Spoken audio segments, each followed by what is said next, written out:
আজকের এই বৈচিত্র্যপূর্ণ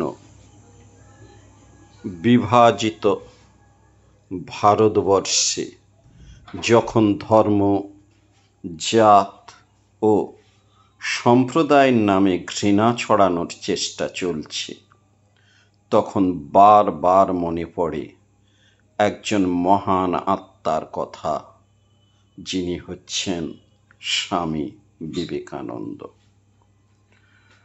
10 জুন 1898 আলমোড়া থেকে সরফরাজ হোসেনকে লেখা এক চিঠিতে স্বামীজি বলেছিলেন, অদ্বৈতবাদ ধর্মের এবং চিন্তার শেষ কথা। কেবল অদ্বৈত ভূমি হইতেই মানুষ সকল ধর্ম ও সম্প্রদায়কে প্রীতির চক্ষে দেখিতে পারে।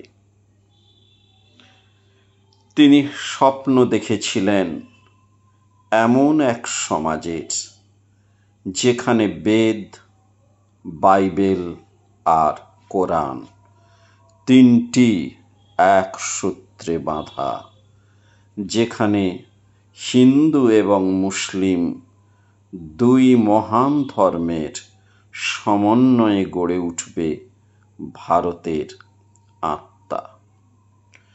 ধর্ম নিয়ে এই অসাধারণ দৃষ্টিভঙ্গি শুধু লেখায় নয়, তাঁর জীবনের প্রতিটি পদক্ষেপে ধরা পড়ে। 1891 সালে স্বামীজি এক মুসলিম উকিলের অতিথি। এক হিন্দু সচিব বিস্ময় নিয়ে জিজ্ঞেস করলেন, এক হিন্দু সাধু মুসলমানের সঙ্গে থাকেন কি করে? স্বামীজি আবেগভরা কণ্ঠে বললেন, আমি সন্ন্যাসী, সকল জাত, সকল ধর্ম আমার কাছে সমান। মেথরদের সঙ্গেও খেতে পারি। ঈশ্বরের ভয় নেই, কারণ তিনি অনুমতি দিয়েছেন আমি সকল জীবের মধ্যেই ব্রহ্মকে দেখি। অন্য একবার গোরক্ষণী সভার জন্য চাঁদা চাইতে আসা এক ব্যক্তিকে তিনি জিজ্ঞেস করলেন, যখন দুর্ভিক্ষে মানুষ মারা যাচ্ছে, তখন কেবল গরু বাঁচানোই কি ধর্ম? স্বামীজির স্পষ্ট জবাব, সবার আগে মানব সেবা। মানুষ না বাঁচলে ধর্ম থাকবে কোথায়? স্বামীজির গুরু রামকৃষ্ণ ছিলেন এই একই মানবতার প্রতীক। নরেন একবার উইলসন হোটেল থেকে নিষিদ্ধ মাংস খেয়ে এসে গুরুদেবের সামনে গিয়ে দাঁড়ালেন। বললেন, আপনার কোনো সমস্যা থাকলে আমি চলে যাব। রামকৃষ্ণ মৃদু হাসলেন।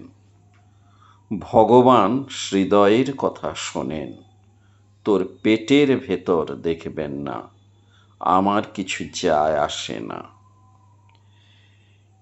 এই 3টি ছোট গল্প, কিন্তু প্রতিটির মাঝে একটাই বার্তা, মানবতার ওপরে কিছু নেই। জাত ধর্মের ভেদাভেদ এক মায়া। সত্যিকারের ধর্ম সেই যা হৃদয়ে থাকে, যার ভিতর প্রেম, সহানুভূতি, সাম্য। নেতাজি সুভাষচন্দ্র বসু বলেছিলেন, স্বামীজির চিন্তাধারারই আমাদের জাতীয়তাবাদের ভিত।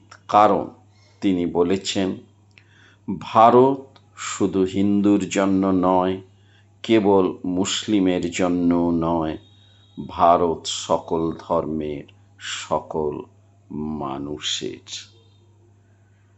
স্বামীজির বিখ্যাত উক্তি, অন্ধকার দূর করতে চাইলে শুধু বললে চলবে না, কি অন্ধকার, কি অন্ধকার, আলোক নিয়ে আসো, অন্ধকার আপনাতেই চলে যাবে।